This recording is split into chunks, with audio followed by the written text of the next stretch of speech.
Today I had the privilege of speaking with Barbara Lamprecht. She's a architectural scholar and historian. She's written 3 books on modernist architect Richard Neutra.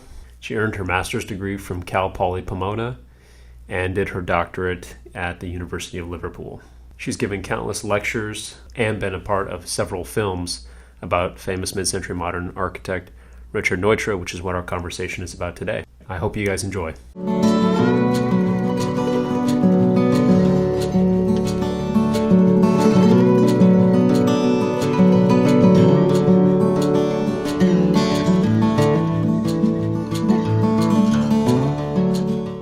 So Barbara, thanks for hopping on and joining us today. I kind of want to just start off and get a description of yourself, and if you can tell us a little bit about your work, your career, and give us an introduction to you, that'd be great. Well, thanks, Mitchell and all of Rost. I'm looking forward to talking to you and your clients, I guess. I combine architectural history and project rehabilitation primarily for Neutra buildings, Neutra properties. I originally began my career as a journalist and a reporter covering primarily design, community development, and loved architecture. So I went back to school, got a master's, and practiced architecture for a while, primarily affordable housing. And then I found that I didn't like being in front of a CAD machine all the time. I liked job sites, and I wanted to combine architecture with writing. And so that was, it was obvious that architectural history and evaluations would be a better way to go. And then in the late 90s, Taschen, the great German publisher, approached me really out of the blue, and apparently on the recommendation of Julius Shulman, the architectural photographer. And so Benedict Taschen asked me to write what was going to be a basic art series, a little book on Richard Neutra. And at a birthday party for Julius Shulman at John Lautner's famous Chemisphere, the Flying Saucer House in Los Angeles, Benedict passed me and he said, "Oh, by the way, we've decided to make it a complete works," which threw me into terror because I'm an independent scholar and I would think that you'd have an army of graduate students to help you. But basically that turned into 24/7 for the next 2.5 years of research. I mean, I spent countless hours at UCLA Special Archives in the basement and became kind of a mole there.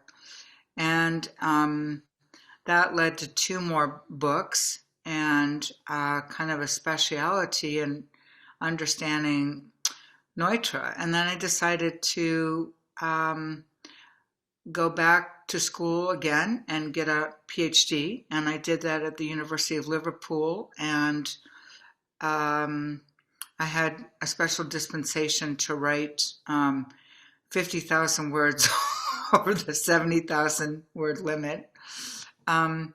So my life, sometimes I'm on job sites and sometimes I'm in archives and sometimes I'm writing and reading and, sometimes I'm thinking about finishes or structural connections. So it varies a lot, but that's kind of how I got here. Interesting. And you made several appearances on documentaries too, I believe, if I'm not mistaken, Visual Acoustics, I believe. I think I was on Visual Acoustics by dear Eric Bricker for about 11 seconds.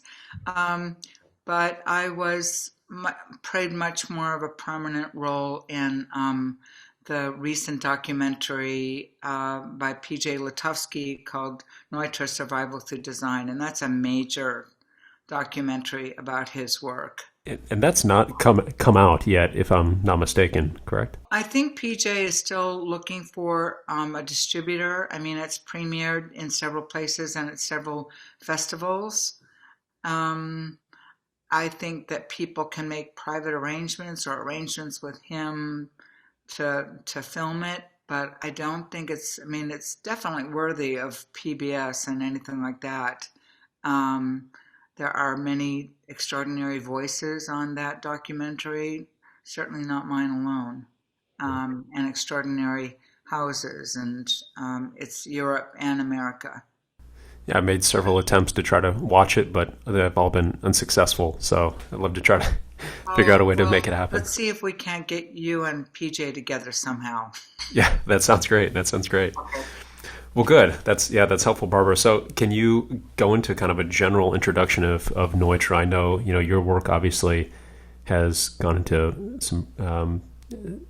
It's gone in quite depth on his life and work and career. But if you could kind of just give a general introduction, that'd be great. So he was born in Vienna in 1892 to a fairly well-off Jewish family in the Jewish quarter in Vienna. And he was immediately both an artist and an engineer as a youth. He went to the Technical University in Vienna at the heart of Vienna, and in about 1912 was introduced to Rudolf Schindler and Adolf Loos almost at the same time. Rudolf Schindler was 5 years older than Neutra, and was also attending the Hochschule, the Technical University. And but Schindler went a slightly different way. He attended Otto Wagner's last master class at the Fine Arts Academy. So he had a different kind of training slightly than Neutra. But Rudolf Schindler, who's another important Southern California modernist, and Neutra were both introduced through Otto Wagner to Frank Lloyd Wright's very famous Wachsmuth portfolios that had been published in Germany in 1910. And both of them became quite close friends because they both, being geniuses, recognized the import of what Frank Lloyd Wright was doing. Views out of the diagonal, a new relationship to nature, a new relationship to materials, banks of windows, deep overhangs, and a different approach to ornamentation, which was based on nature and manipulating nature, much like Louis Sullivan, who was, of course, Frank Lloyd Wright's employer in Chicago. Both of them also learned about architecture and building under Adolf Loos, and he is the Jeremiad who wrote the famous essay Ornament and Crime that also was published in about 1910 in various iterations. And Loos was probably the most vehement spokesman for going back to basics, removing ornamentation. He had sayings like, the house needs to be dumb on the outside. The society out there was so filled with hypocrisy, where an umbrella had to be carved into the shape of a lion, where nothing was basic, nothing was frank. I mean, what Adolf Loos admired was English saddles and men's underwear, because he thought that they were plainly functional and straightforward and back to basics. And so Loos's idea of what's called round plan or space plan, where he would create a dwelling in which ceiling height and room relationships dictated hierarchy. So living room, for example, would be taller than a secondary space. And so this, because Loos was a very intuitive master of how perception and human behavior are intertwined, there's been several essays and many, many books written on Adolf Loos and that degree of intuition. But he taught architecture by walking around Vienna and kind of haranguing his students. So both Schindler and Neutra were desperate to leave Europe.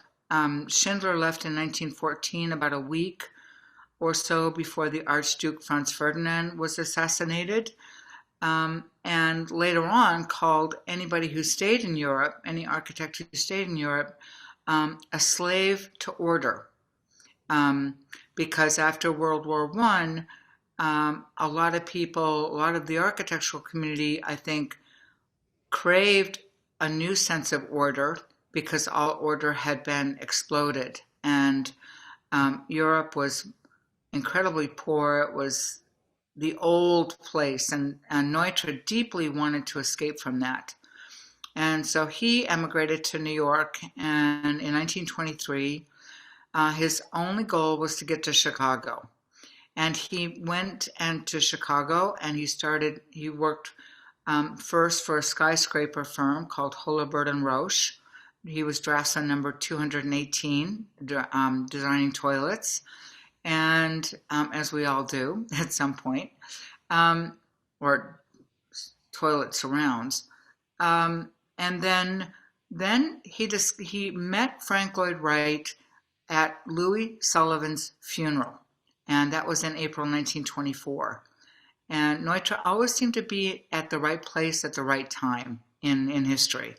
And that was another fortuitous move that he made.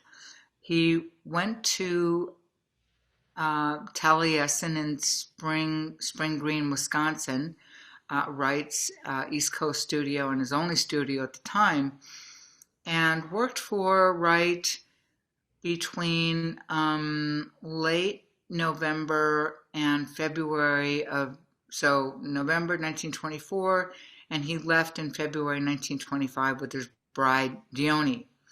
And although he admired so much about Wright, he was appalled because Wright seemed to be, Wright was working with masonry and concrete and these textile block ideas. And Neutra thought that the technologies of the future and of the present, of the 20th century, are steel and glass. They're not what we built the pyramids with. This is ridiculous. Neither did he agree with Wright's what he considered overwrought ornamentation.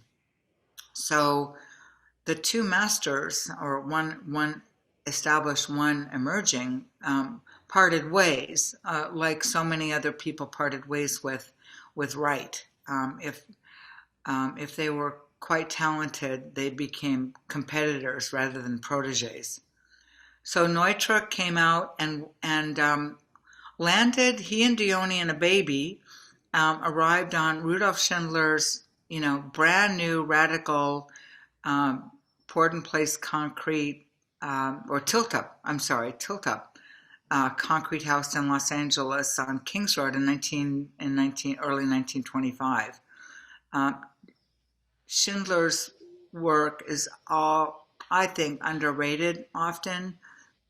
He's still not as well known as Neutra, perhaps, but the Neutra stayed with the Schindlers on different parts of this pinwheel configured house for the next 5 years.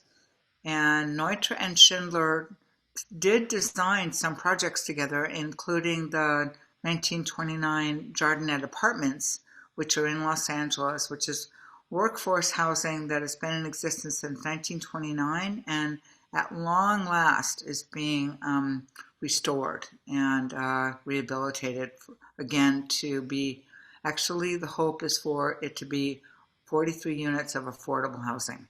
Wow. 44 rather, units of affordable housing, which will be spectacular.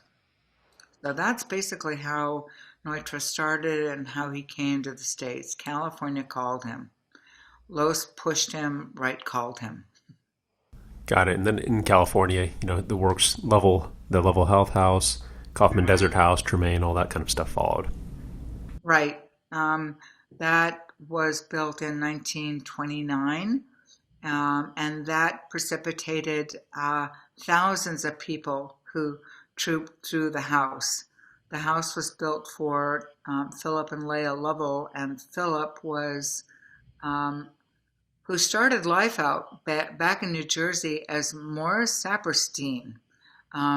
He did the Hollywood thing and completely changed his identity, wanted an Aryan name and an Aryan identity, and became a nutritionist, but was never trained as a nutritionist, but became renowned for his column called Care and Feeding of the Body. And his ideas about nude sunbathing, raw foods, organic living, that propelled a lot of the design moves in the Lovell Health House. And by contrast to other modernist icons, Villa Savoye by Le Corbusier, or the Bauhaus by Gropius, the Lovell Health House shot off into a canyon like a bird. And so it became much more radical than other exemplars of modernism that were exhibited in the world famous seminal 1932 Museum of Modern Art show.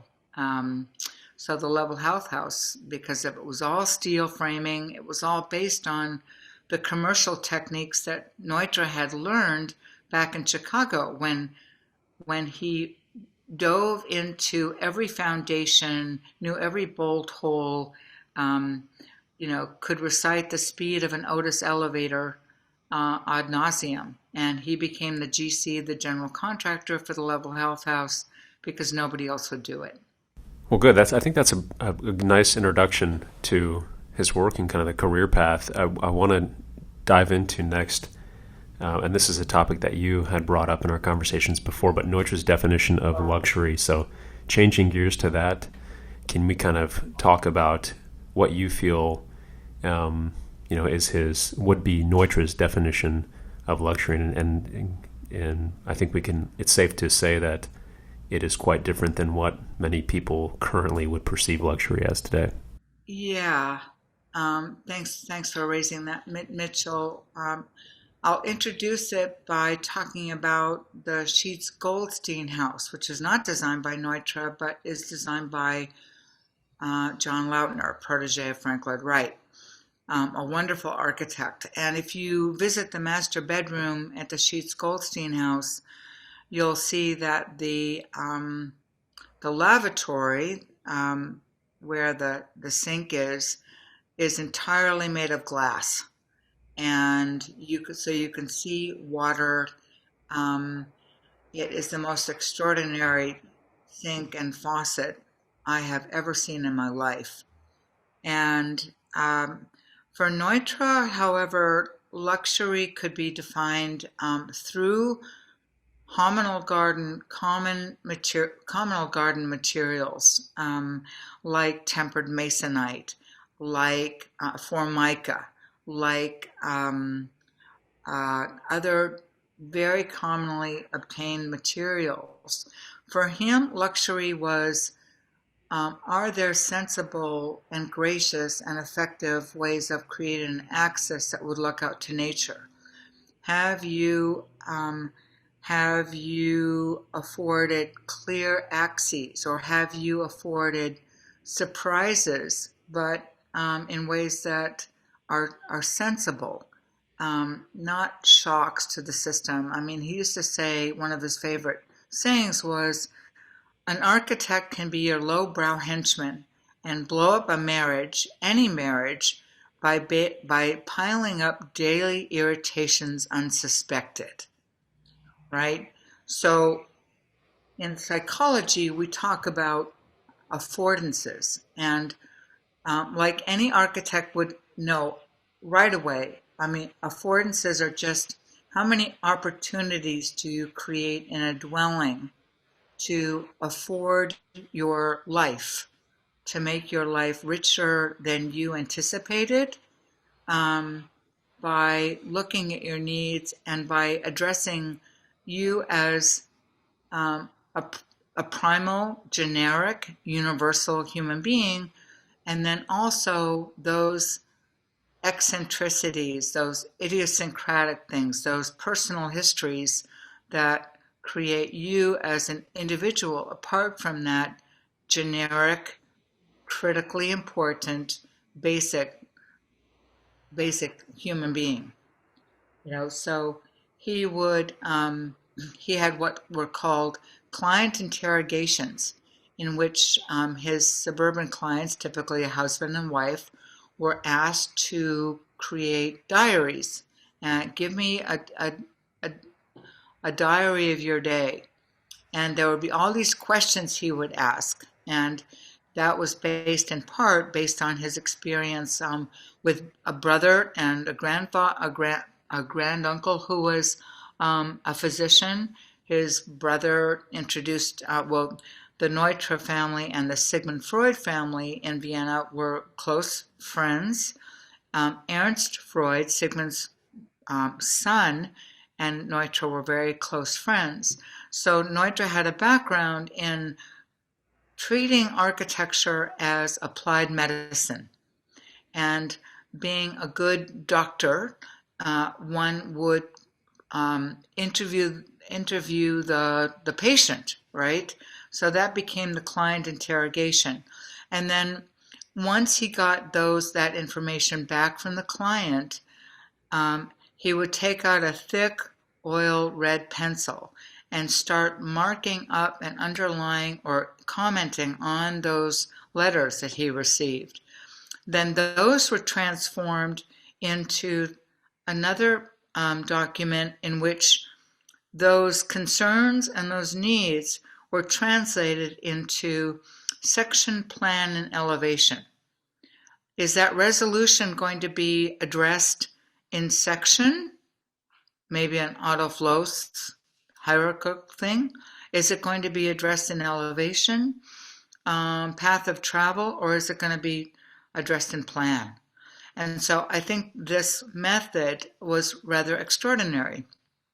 Neutra also encouraged his project architects to always have, and draftsmen, there were very few draftswomen, draft people, he would always instruct them to keep a photograph of the client on the boards while they were drafting, that they kept in mind that these were real people, real needs, and not to forget and to drown themselves in making a crisp corner at a line or line weight, right?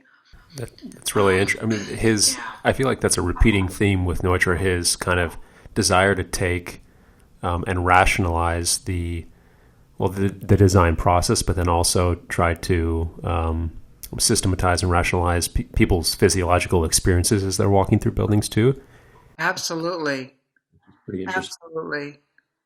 And that had to do with where the light was, where daylight was. For example, at the 1937 Strathmore Apartments, which is certainly not unique, that's in Westwood near UCLA, and that's 8 apartments that are built on a very steep hillside. It's very international style, early Neutra. And each one of the entrances, your visual access is temporarily blocked by a pony height, maybe 5.5 feet wall, a pony wall that contains storage. But he deflected your view to the diagonal where there would be a long bank of windows meeting another corner bank of windows. So even in these very small apartments, there was an opportunity to feel expansive physiologically, as you mentioned, Mitchell, to flow out beyond the building footprint into nature by exploiting the potential of the diagonal that he had gleaned and harvested from Frank Lloyd Wright. Yeah, that's really interesting. That's a nice segue into kind of the next topic that I wanted to talk with you about, is his, I guess you could call it his study or belief in the primitive human being. You kind of touched on it, but his the whole concept of the horizon and how primitive humans arose on the savannah, and we have this strong connection to horizontality, and how he took that concept and tried to integrate it into his architecture to reinforce a stronger, more intuitive human connection to a building, I would say. I mean, Yeah. can you talk about that a bit? Yeah, so that a building or a home, he used to call it a soul anchorage, or he would call it a constellation. Some people call it an environment. So you dissolved the traditional definitions of a house, maybe.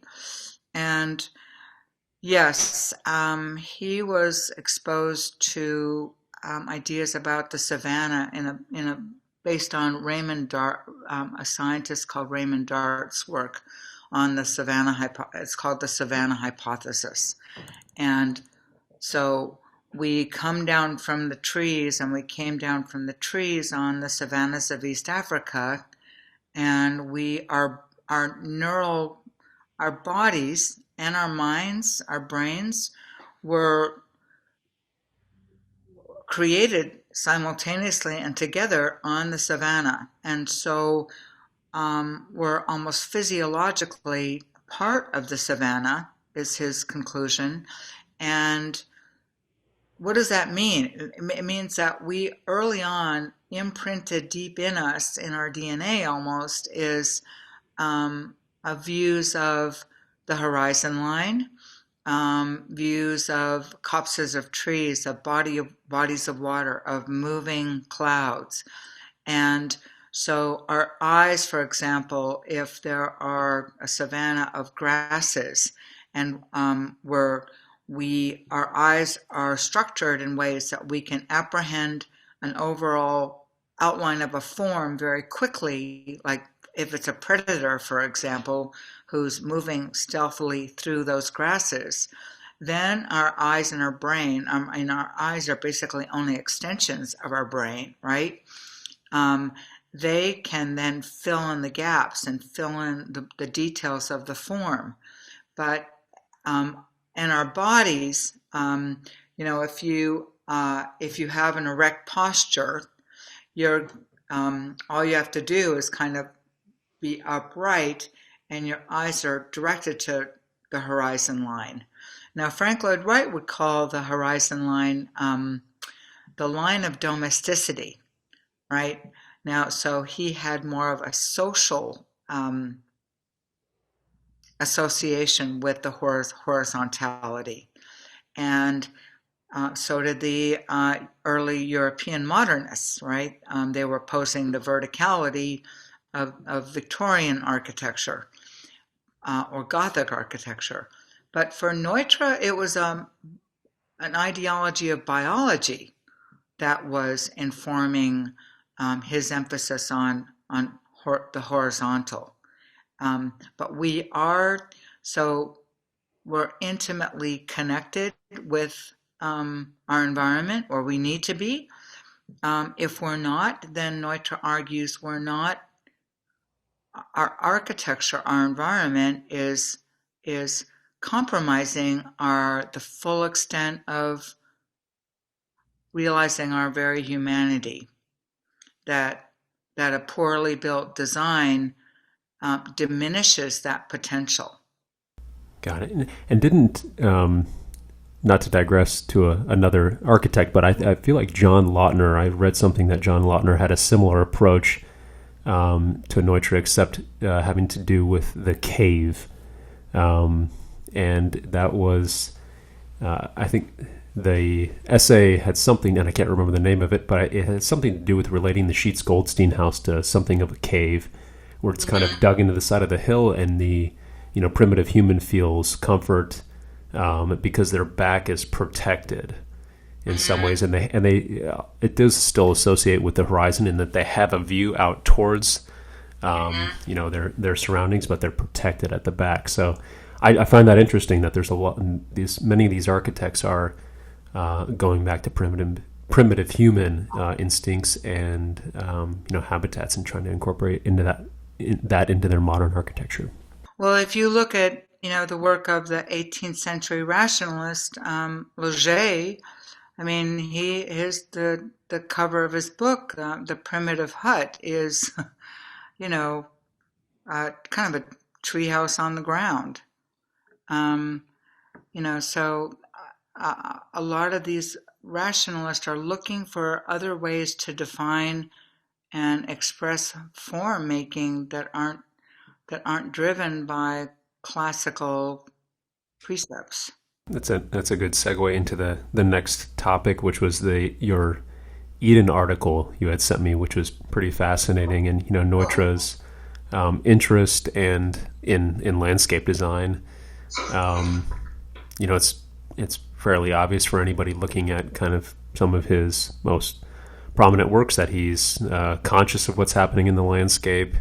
He's obviously designing the landscape, and he is extremely conscious about the connection between the building and the landscape. So can you kind of just touch on how Neutra, I think his history on how he got introduced into landscape and working in the nursery when he was younger. That's pretty interesting. So if you could speak about that, that'd be great. Well, there were two primary influences who inspired Neutra. One was the great physiological psychologist named Wilhelm Wundt, who introduced Neutra to these ideas of the mind-body connection and the impact of how you could quantify the effect of the environment on a human being. That ability to quantify an impact to affect the senses was like gold to a genius like Neutra. Nobody else, no other architect was reading Wundt, right? Principles of Physiological Psychology, you try to read it. It's about 500 pages of, and even his proteges complained that it was too difficult to read. But the other primary influence was a Zurich horticulturist called Gustav Amann. So after the war, Neutra was recuperating in Switzerland with malaria. He looked like out of Dachau. He was gaunt and scrawny, and he could not find work as an architect. There was no work. I mean, that was one of the other reasons why he wanted to go to America. But he found work as a garden assistant, basically, working in a nursery for Gustav Amann. Now, I shouldn't think this is not the kind of person you'd find leading, heading up an Armstrong Garden Center, something like that. Gustav Amann turned out to be, he bridged that amazing gap between garden design for the aristocracy and the profession of landscape architecture of the very late 19th century. He was not only a horticulturist, he was connected to a lot of leading landscape architecture movements in Germany, in Austria, in England, as well as in Switzerland. Gustav Amann is now considered, one of Switzerland's greatest figures in the history of landscape architecture. But Neutra started out by making plywood models of topography and putting hundreds of plantings in boxes for planting, and learning about other people who had very progressive ideas about the integration of landscape architecture into architecture through the garden apartments of Ebenezer Howard, through looking at the Frankfurt dwellings by Ernst May. So it was fertile, and it was literally fertile with ideas and imagination.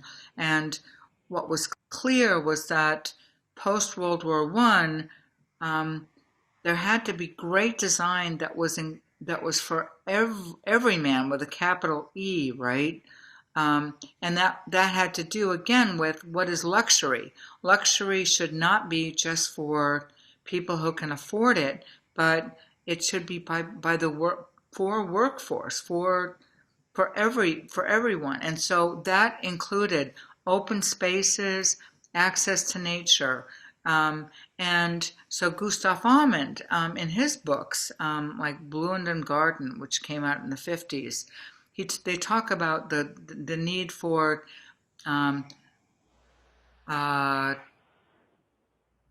the extension of a wall that continues to delineate space beyond the house, right? That you continue that access, and that there becomes a melding between house and the environment. There is no break per se. There's a gradation in spaces. There's interstitial spaces, and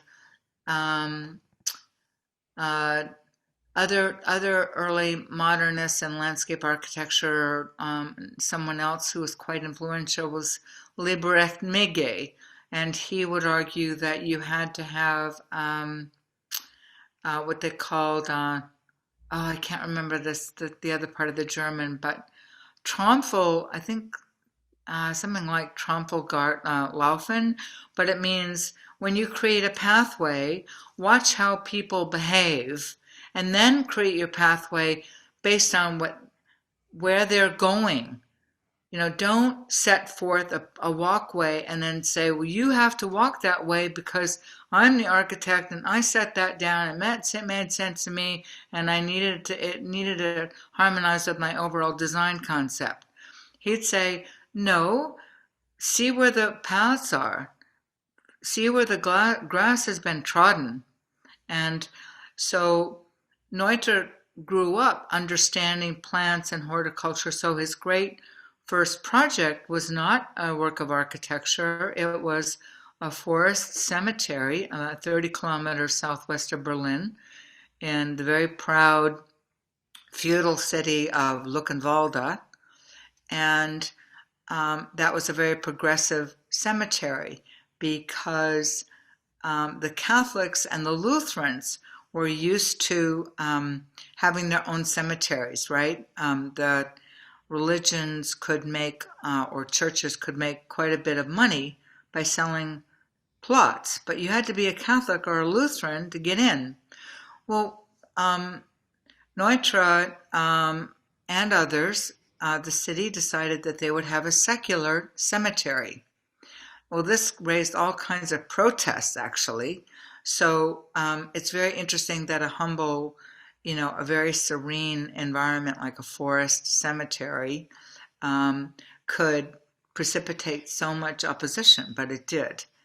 And so what you find in this forest cemetery is when you enter it, there's a very long axis for the carriages drawing the coffins, but then there's these diagonal offshoots into clearings that are sudden moments of light and dappled light on clearings, and then there's the darkness of the forest.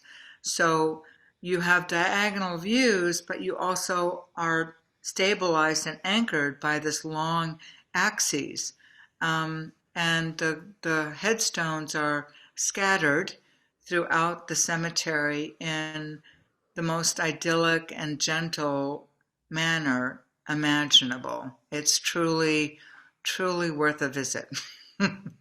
Perfect. We're jumping around a little bit, but I want to touch on the topic of Neutra and Shulman. It's often been said that Shulman's photograph of, for example, the Kaufmann house can be equally, attributed to the kind of success and notoriety of Neutra as to the actual architecture. And I just kind of want to hear your perspective on that. Shulman happened to be on a Neutra job site, the recently finished Kun 1, Kun 1 in Hollywood in March of 1936. And Shulman had no idea what to do with his life. He had bounced around, dropped in and out of college, really didn't have a clue what he wanted to do. But he had this Brownie camera in his chest pocket, and he took some pictures. And somehow those pictures, I think he was with a friend who was a sister associated with Neutra in his office, but somehow the pictures got to Neutra, and Neutra liked them, and so he asked him to do some more photographs for him of buildings, and so that's how the career started. And in fact, Julius Shulman almost he asked me, he wanted to see a draft of my book because he had been the person who recommended me to write the big complete works. And he said, well, this doesn't have, I don't like this. This doesn't have enough personal material in it. This is supposed to be titled How a World Famous Architect and a World Famous Photographer Got Together and Changed the World. And I said, well, Julius, we already have a biography written by the great Thomas Hines on Neutra. We don't really need a biography. And you just had your own autobiography just published. My idea was always this argument between Schindler and Neutra around dinner tables. Are you a Schindler person or are you a Neutra person? And I thought, from 30,000 feet up, what difference does it make? And what are their ideas? I mean, what does it mean to be a Schindler person or a Neutra person? So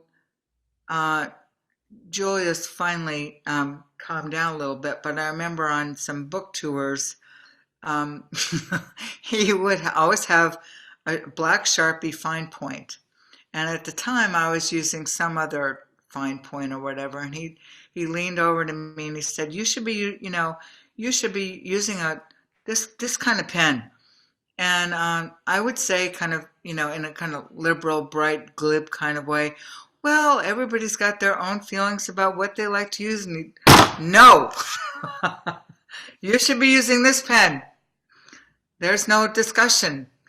And sure enough, after he died, his daughter sent me a 6-pack of fine point pens, one of which had been open, and I refused to treat it like it was hallowed ground. I promptly used them all.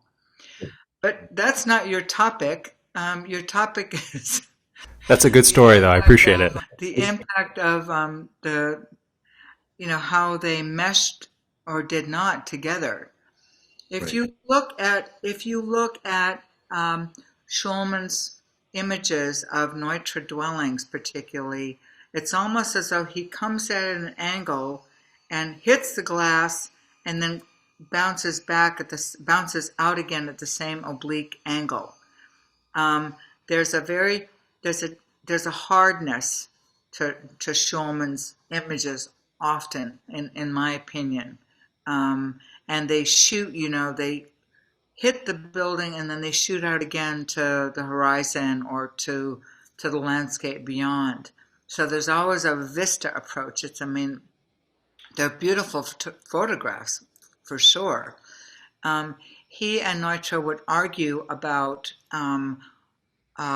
what kinds of human touches should be. Neutra is a very typical architect. He wanted to banish, unless they were very much posed, humans from the environment, and Julius wanted a much more informal approach with showing people.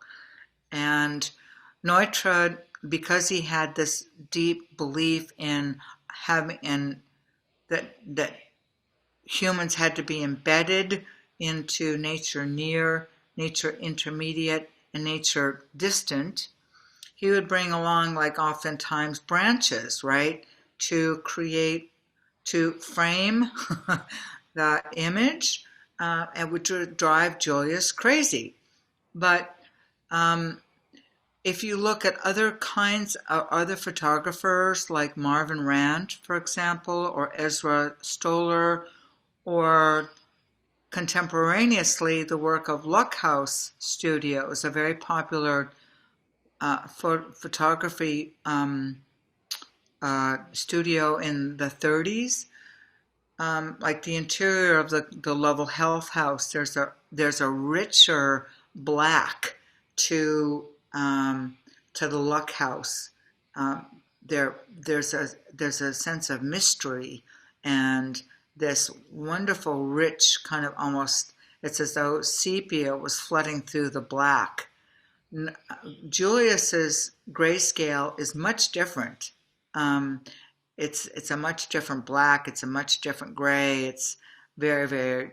It's a very different experience. So yeah, the famous Kaufman photograph where Joyous had Mrs. Kaufman lying along the poolside exactly so that her body would obliterate the pool light but illuminate her from behind. So you've got this voluptuous shadow, outlined in light. Um, and I remember saying to my German publisher, and I had written something like, Joyous took several steps and turned around and shot the photograph.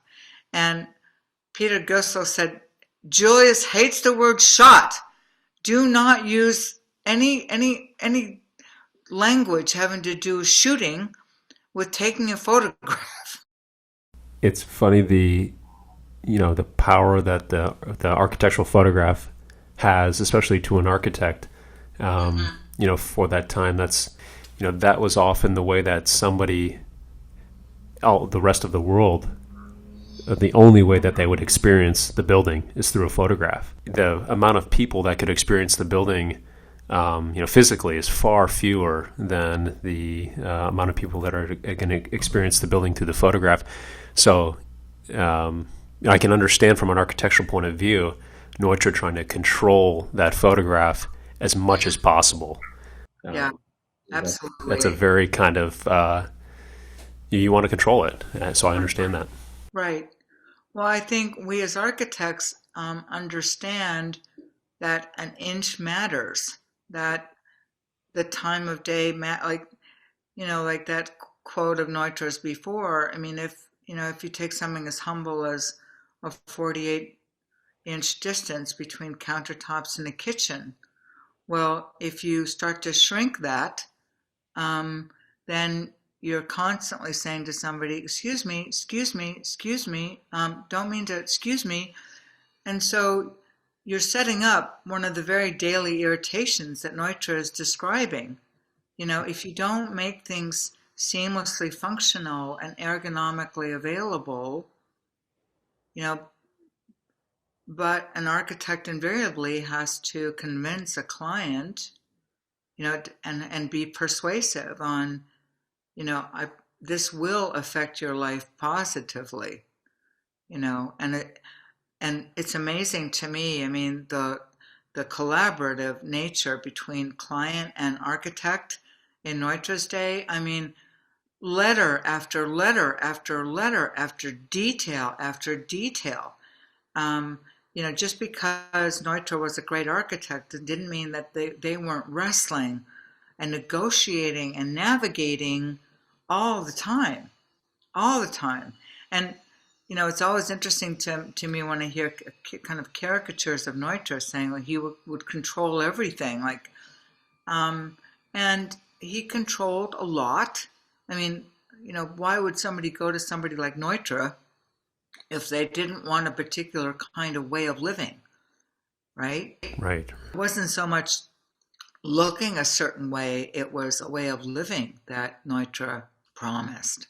Can we transition into, this is a subject that I'm particularly interested in, we touched on it briefly at the beginning, but Neutra's time at Taliesin.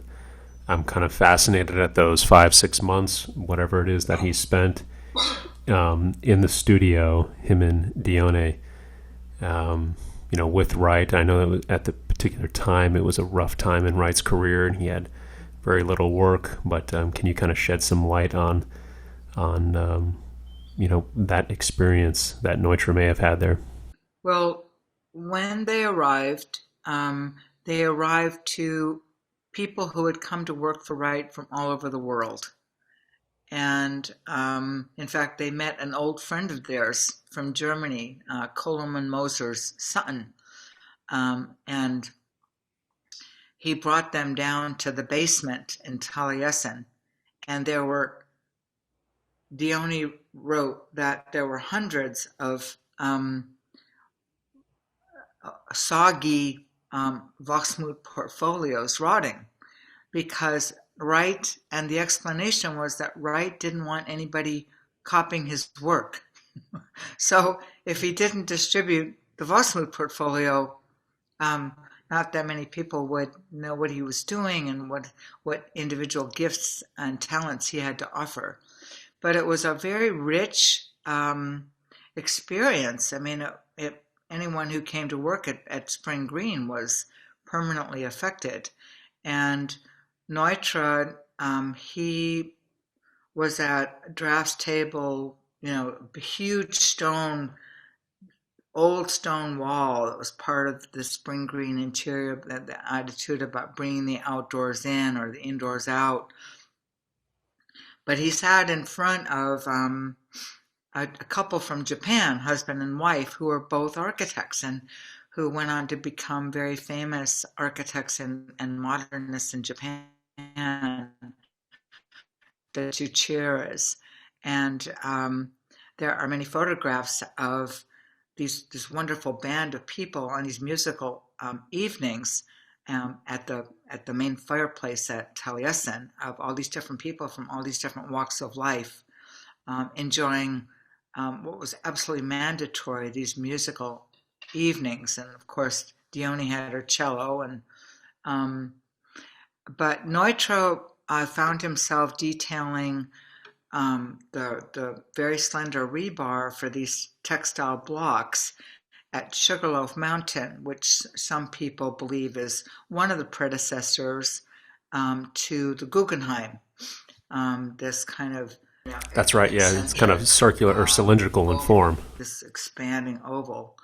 And here again, I mean, this is where Neutra and Frank Lloyd Wright parted ways. I mean, this whole idea of these making sure that the rebar was, this very spindly rebar at the time, right? This is really, as Albert Kahn and his brother were reinvestigating reinforced concrete, the rebar and these textile blocks, and Neutra he really felt that this was not the direction that he wanted to go in. So, Barbara, I think that's a lot of stuff we just covered. Do you want to try to move into anything else that you want to talk about specifically? Well, there is the idea of Neutra's book, Survival Through Design, which came out in 1954. That's a group of 47 essays.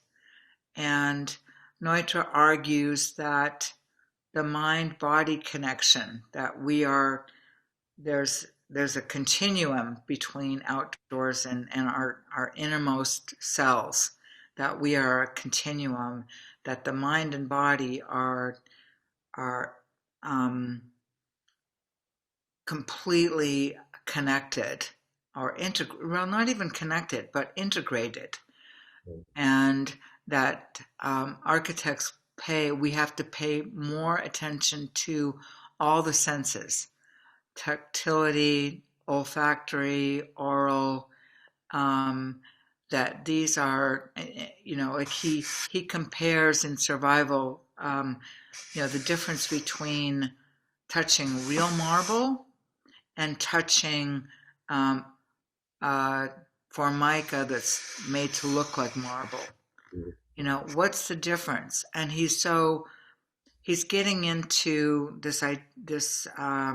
into materiality, because biologically, he's saying, if you can feel marble, your hand actually knows that there's no fissures or cracks. We can actually use our hands to identify that which is possibly more hygienic.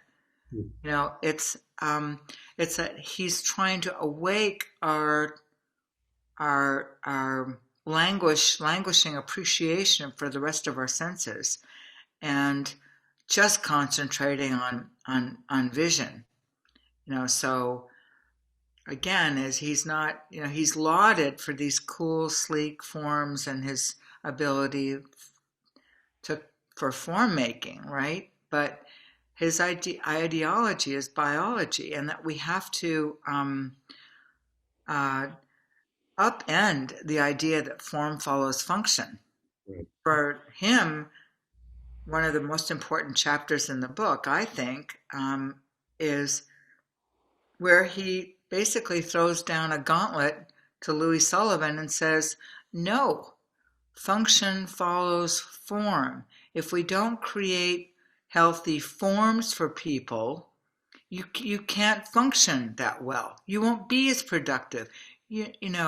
Happiness might be here or there, but you won't be as engaged in your environment as you could be.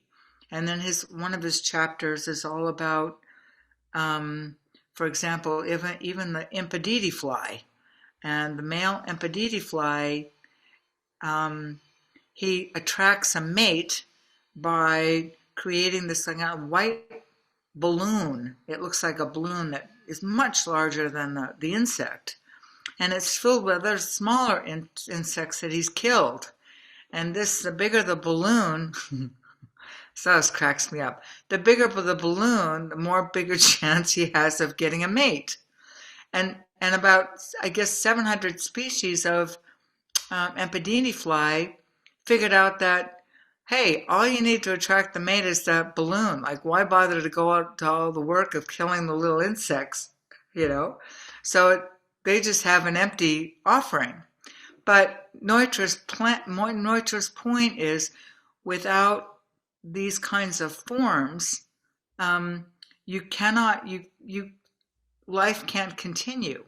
And then he has another chapter on identifying beauty. I mean, beauty can be identified because in our brains, in our hard wiring, our genetic ancestry teaches us that life, there's something about a flower that's in bloom that is beautiful to us because it spells survival. It spells life. It spells nourishment and growth and a good environment. Now we have evolved intellectually to appreciate the beauty of a dead tree, but that is a different kind of appreciation for form. That comes from a kind of a different place than appreciating a living tree. So this idea of forms do matter in architecture, not because they look good, but because they act well, they act good. One of the points that I think you brought up you did a symposium, I think it was in 2017, about Neutra, and you talked about the physiological experience of a human walking through a space, and how Neutra tried to take a person and make them present in that kind of current, make them present within the architecture. And I thought that was not only interesting for, an architectural design strategy, but also really pertinent to a kind of cultural fad that's happening right now with meditation and presence and things like that. Those are pretty, hot topics. And, here he is doing it back in the 30s and 40s, which is, it's interesting. Well, if one of the things that I wrote about in my dissertation was this idea of experience versus form. And if you look at, there's a wonderful essay by the inaugural lecture, actually, to Leipzig University. It was a very famous art historian and critic called August Schmarzow, Schmarsow, Schmarzow.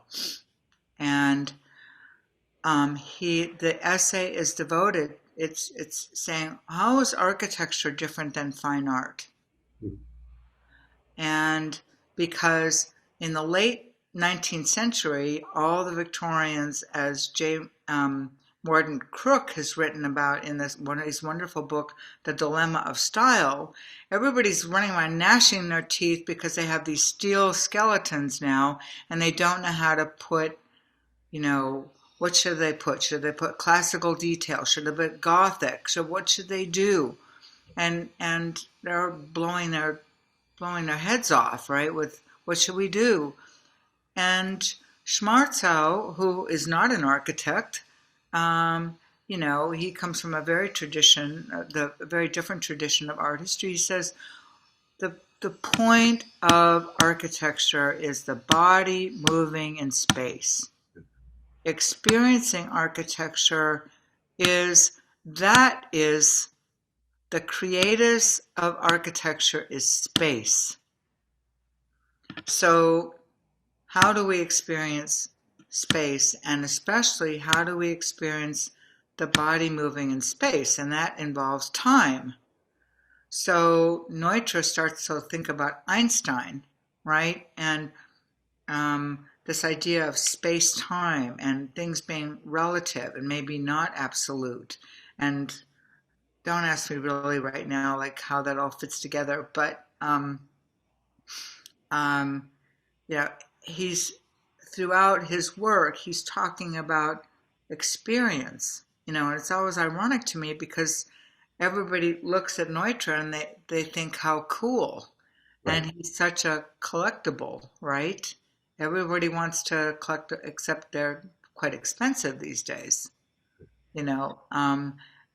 but again, if we return back to tempered masonite from Home Depot and rotary cut plywood, not even vertically grained Doug fir, not even heartwood redwood, humble materials that perform in ways that make you more fully human.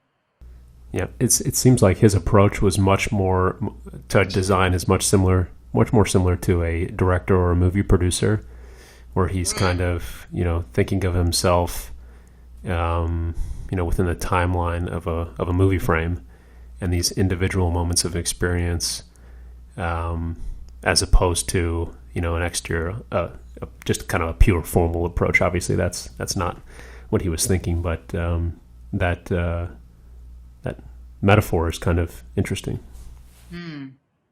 Well, today there's been an explosion of research into what we now call embodiment or embodied cognition, because it's always our body moving in space.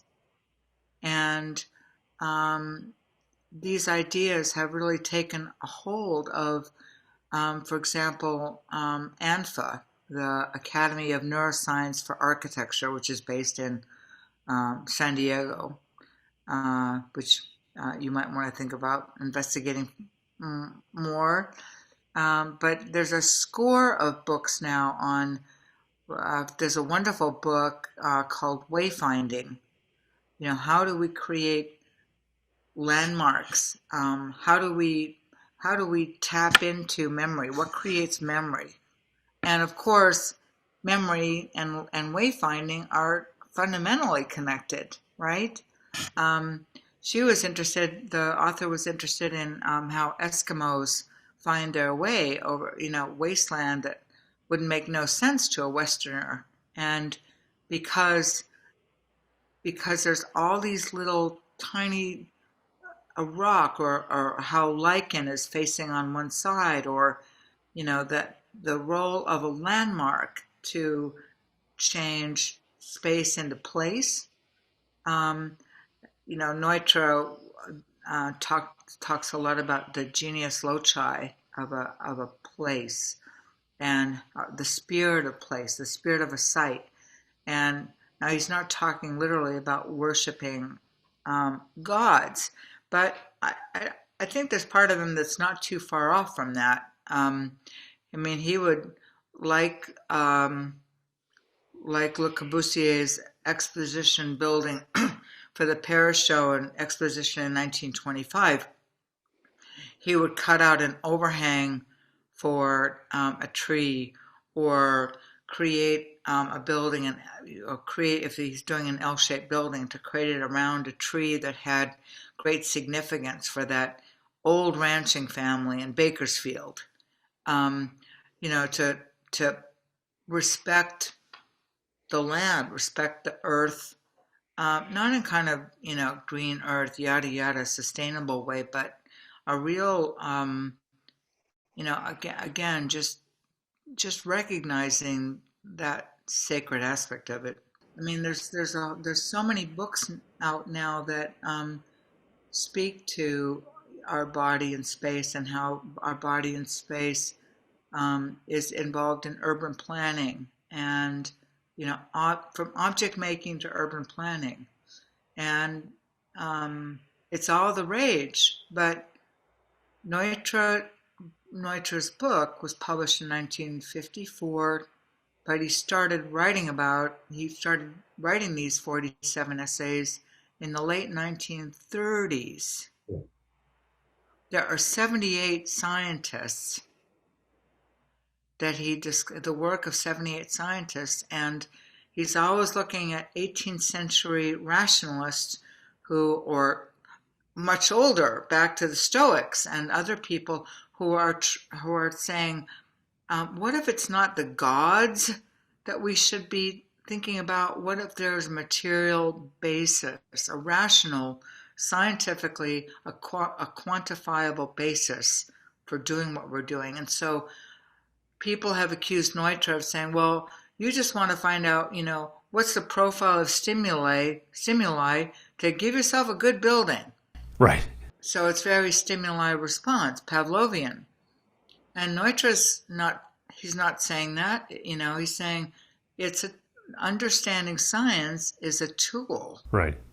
It doesn't disabuse the architect of the responsibility of ingenuity and creativity and imagination, and being having something different to offer. He's not arguing for a blueprint in the book, but at times I think to critique him, I think fairly, sometimes he sounds as though science must rule. And Right. There's a very famous quote by Arthur Drexler, who was, I forget what his title was, but at the Museum of Modern Art in very smart guy. God, he taught me so much about Neutra in his little book on Neutra. But he closes his essay on Neutra with two things. Sometimes it's possible to be in a Neutra house and still want to come indoors. Yeah, yeah. And so back to that Lautner cave, right? You're talking about, because the philosopher Gaston Bachelard has written a lot about, in the Poetics of Space, talks about the human need for attic and the human need for cave, right? And environmental psychologists will talk about our need for prospect and refuge, right? Where we can, look out over possible mate, possible food, possible or a predator, and refuge. So we need both parts of us. So anyway. Well, good. So Barbara, if there's, let's say, 4 books on Neutra that you would recommend people to read to kind of not only get the surface level under. No. Yeah, you can be biased. That's fair. 3 books on Neutra. 4 books on Neutra. Well, let's see. The Architecture of Richard Neutra. That's the book where Arthur Drexler has just got a wonderful essay and introduced me to more profoundly to the Japanese connections between Neutra and Japan, and that was really influential. And Harry Mulgrave's recent books, The Architect's Brain, the architect's brain is looking at creativity in an architect, but Harry Mulgrave, in part because I took Neutra's concept of biorealism seriously. I mean, he had only been kind of written about before as kind of this, canonical good modernist, right? All about the style and so so that book hit by Harry Mulgrave is one of the best architectural historians ever. I mean, he edited and translated modern architecture by Otto Wagner. That eventually Otto Wagner was this incredibly important Viennese civic architect of the Ringstrasse, right? Talk about Beaux-Arts on steroids. But Wagner began to understand that modern architecture had something to offer and something to say. And he basically lost his social standing in Vienna and died rather tragically. And anyway, Harry Mulgrave's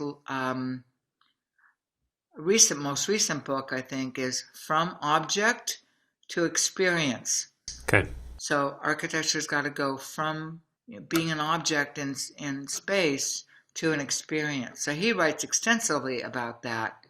And that would be another good book to read. I mean, if you've got $10, I think my little book on Neutra, it was published in 2004, is a good one because that was intended to introduce people to Richard Neutra, and I think that's pretty good.